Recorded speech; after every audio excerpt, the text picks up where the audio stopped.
Introduction. I would like to congratulate you for buying this book, but since you have exposed yourself to the literary equivalent of gastroenteritis, it would be in bad taste, rather like the pages you are about to read. It would be irresponsible not to offer a health warning as well. Some of the jokes you will come across over the next several thousand words are so bad that they could induce any of the following conditions: headache, breathlessness, stomach pain, aching sides, involuntary contractions of the airways, watering eyes, running nose, lost voice, loud guffaw sounds emanating from your mouth, in fact, the symptoms of joking to death.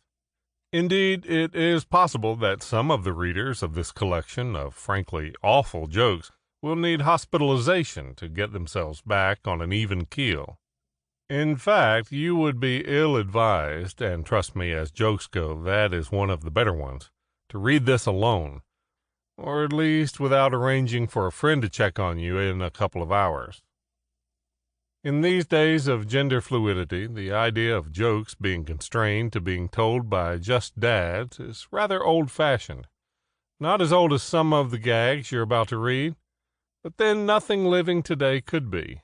So I am very happy for them to be read and told by men, women, wives, mothers, fathers, children, dogs, and slugs, a creature at the intellectual level needed to fully appreciate the wit, wordplay, irony, and satire of jokes of the quality of, for example, why did Cyclops give up teaching?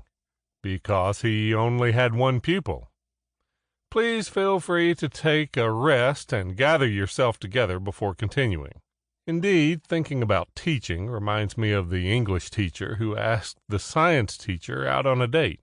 He read her poetry throughout their romantic meal. Why not? After all, that's what he met her for. Good one, eh? Bet it made you smile. Back to this wonderful book. A few words about the author, George Smith. George is one of the funniest men on the planet. At least that's what his wife says. But she puts it better. Odd is the synonym she uses.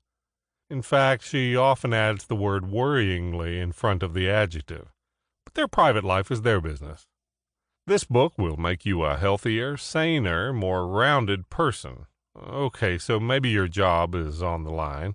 Your partner's joined the gym and has bought a new load of clothes and had a tattoo with "I love my new boyfriend" on her arm.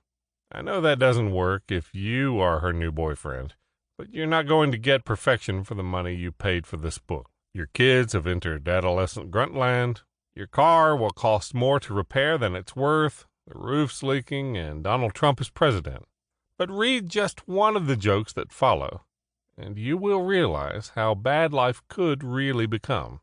So read on and delight. As you will know, delight means turn to dark. A darkened room is what you'll need after recovering from the hundreds of jokes in this book. And when you've finished, spread the laughter.